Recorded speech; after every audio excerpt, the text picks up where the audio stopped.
آپ نے اس شخص کو دیکھا ہے جس نے اپنے نفس کی خواہش کو ہی اپنا خدا بنا لیا؟ آرأیتا، کیا آپ نے دیکھا ہے من اتخذ الہہ ہواہ، اس شخص کو دیکھا ہے جس نے خواہش نفس کو ہی خدا مان لیا؟ نبی پاک صلی اللہ تعالی علیہ وسلم نے ارشاد فرمایا، آسمان کے سائے کے نیچے اللہ کے سوا پوجے جانے والے معبودوں میں سے سب سے سنگین اللہ کے نزدیک وہ معبود ہے جو لوگ اپنے نفس کی خواہش کو معبود بنا کے پوجتے ہیں۔ رب کہتا ہے انہوں نے اللہ کے مقابلے میں معبود بنا لیا۔ کس کو؟ نفس کی خواہش کو۔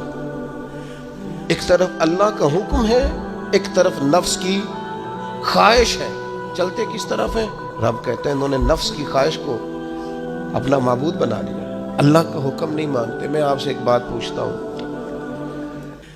جنازے کو بھی نماز ہی کہتے ہو نا؟ اس کا پورا نام کیا ہے؟ وہ بھی نماز ہے، اور فجر والی بھی نماز ہے۔ کتنا دوڑ رہا ہے بندہ، محلے کا ایک علاقے کا ایک بااثر آدمی انتقال کر گیا، دوڑ رہا ہے، چھٹی لی ہے، بھاگا آیا ہے، جلدی سے وضو کیا، جنازہ پڑھنا ہے۔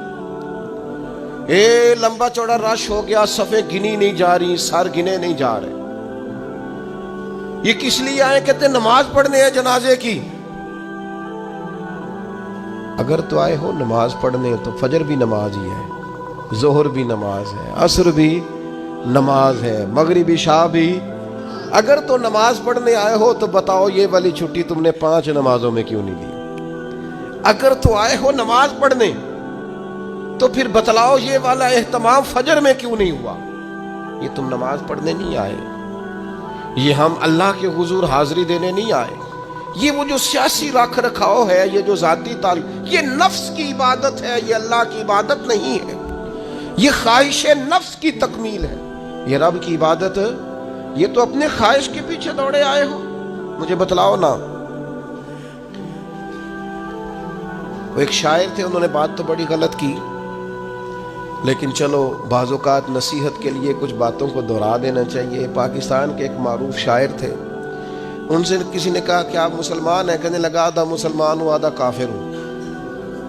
اور کس طرح؟ کہنے لگا اسلام کے اندر خنزیر بھی حرام ہے اور شراب بھی حرام ہے، لیکن میں خنزیر نہیں کھاتا، شراب پی لیتا ہوں، معاذ اللہ ثم معاذ۔ کہنے لگا خنزیر سے مجھے نفرت ہے، شراب میں چھپ کے کئی کونے میں جا کے پیتا ہوں، تو آدھا مسلمان ہوا نا۔ کہ اگر تو میں دین کا حکم سمجھ کے نفرت کروں تو پھر جتنی خنزیر سے کروں اتنی شراب سے بھی کروں۔ تو کسی نے اس پر تنقید کرنی چاہی تو اس نے کہا ٹھہر جا ذرا سن، جس طرح شراب حرام ہے، جس طرح جوا حرام ہے، جس طرح خنزیر حرام ہے، ملاوٹ بھی تو اسی طرح ہی حرام ہے، حرام مال بھی تو اسی طرح ہی حرام ہے۔ یہ کیسی تمہارے نفس کی خواہش ہے کہ خنزیر نہیں کھاتے؟ کہتے ہیں کہ کسی علاقے میں ایک آفیسر تھا، تو وہ سب حرام مال اکٹھا کرتا تھا، تو کوئی کسی کی ضرورت ہی نہیں تھی اس سے بات کرنے کی۔ تو ایک بوڑھی اماں تھی، وہ بڑی حق بات کہنے کا مزاج رکھتی تھی، تو ان کی مرغی مر گئی، تو اس کے گلے پہ چھری چلا کے نا تو اس آفیسر کے گھر دے آئی دیسی مرغی۔ تو وہ شام کو شکریہ ادا کرنے آ گیا، کہنے لگا اماں کمال کر دیا، دیسی مرغی تو کوئی کسی کو دیتا ہی نہیں۔ کہنے لگی بیٹے نہیں، کمال والی بات نہیں، مر گئی تھی۔ تو وہ ناراض ہو گیا، کہنے لگا مر گئی تھی تو میرے گھر کیوں دے دی؟ کہنے لگی سارا محلہ جانتا ہے تو سارا حرام کھاتا ہے۔ تو میں نے کہا یہ کروڑوں حرام کھا گیا تو کوئی مشکل نہیں، تو ایک مرغی سے کیا تکلیف دے گی؟ تو وہ اللہ نے اس کے دل میں بات ڈالی، اس کو اثر ہوا، وہ رونے لگا، کہنے لگا بات تو ٹھیک کر رہی ہے، کروڑوں روپیہ حرام کا آئے تو وہ چونکہ نفس پسند کر رہا ہے تو وہ ٹھیک ہے، اور ایک مرغی صرف چھری نہیں چل سکی، مر گئی، تو اس سے الٹی آ رہی ہے، کہہ رہی ہے کیا مطلب ہے اس کا؟ وہ ہمارے ایک دوست ہیں، وہ کہتے ہیں ہمارے زمانے میں لوگ اس طرح کے پرہیزگار ہیں کہ ایک شخص کو ایک نیا جوتا مل گیا کہیں گرا ہوا، اس نے اس کا مالک ڈھونڈنا شروع کیا، کسی کا نیا جوتا گر گیا سڑک پہ تو ڈھونڈتا رہا، ایک پیر تھا، ڈھونڈتا رہا، وہ کس کا ہے بھائی کس کا ہے؟ تھوڑی دیر آگے جا کے اسے اس کا دوسرا پیر بھی مل گیا، پھر اس نے مالک ڈھونڈنا چھوڑ دیا، پہلے وہ نیک تھا کیونکہ ایک جوتا تھا نا، پہن نہیں سکتا تھا. جیسے ہی اسے اتنی تکلیف کی بات ہے امت مسلمہ میں، نفس کی خواہش کو خدا بنا لیا، جو تیری طبیعت میں آئے.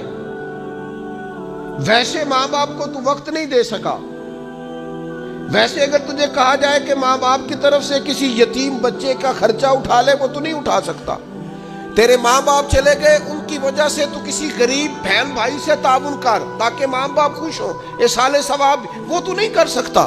دیکھیں چیلم پہ 50 پکیں گی، کیونکہ پتہ چلے نا برادری کو کہ جناب نے چیلم کیا. یہ نفس کی خواہش کو خدا بنا.